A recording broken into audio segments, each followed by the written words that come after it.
Hello दादा, जय मसिकी। जय मसी बहिनी, जय मसी। कस्तो हुनुहुन्छ? हजुर, म एकदम प्रभुको अनुग्रहमा एकदम सन्चै छु। तपाईँ कस्तो हुनुहुन्छ? एकदम एकदम एकदम सन्चै छु। हजुर, हुन्छ दादा। तपाईँलाई एउटा प्रश्न गरौँ भनेको है दादा? हजुर, भन्नुहोस् न के छ? हामीले जीवनमा यस्तो सङ्घर्ष गर्छौँ है, हजुर, त आज हामी देख्छौँ सङ्घर्ष यति साह्रो गर्छौँ तर हामीलाई सन्तुष्टि चाहिँ हामीले कोही पनि भएको देख्दैनौँ है प्रायः जसो। ज्यू ज्यू। त यो सन्तुष्टि पाउनुको लागि चाहिँ प्राप्त गर्नुको लागि चाहिँ हामीले के गर्नुपर्छ होला? तपाईँले राम्रो प्रश्न गर्नुभयो बहिनी। हजुर साँच्चै नै मानिसहरू यति साह्रो भागदौडी छ, हजुर परिवारलाई समय दिन सकिरहेको छैन।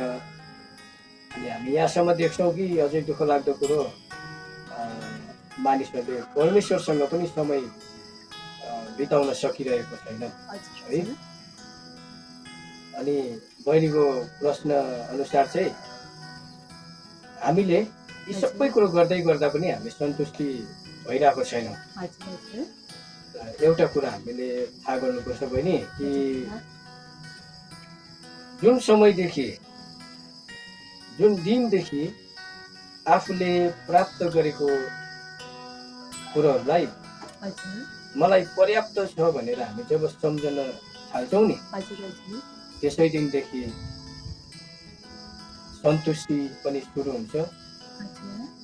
अनि हामी हुनुपर्ने ठाउँमा स्वतन्त्र हुन्छौँ अनि परिवारलाई पनि समय दिन सक्छौँ। अनि अझै उत्तम कुरो चाहिँ परमेश्वरलाई दिने समय पनि हामी दिन सक्छौँ।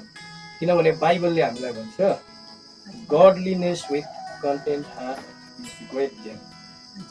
अर्थात् सन्तुष्टिसँगको भक्ति नै सबैभन्दा उत्तम लाभ हो भनेको छ नि त है। अनि सबभन्दा ठुलो कुरो चाहिँ तपाईँ अनि हामीले जे जस्तो पनि हामीले प्राप्त गरेका छौँ नि, ती प्राप्त गरेको कुरोहरूलाई मेरो निम्ति पर्याप्त छ भनेर जबदेखि हामी सम्झन थाल्छौँ, त्यसै दिनदेखि हाम्रो जीवनमा सन्तुष्टि पनि सुरु हुन्छ। अनि हाम्रो पारिवारिक सम्बन्ध अनि परमेश्वरसँगको सम्बन्ध पनि असल हुँदै जान्छ है।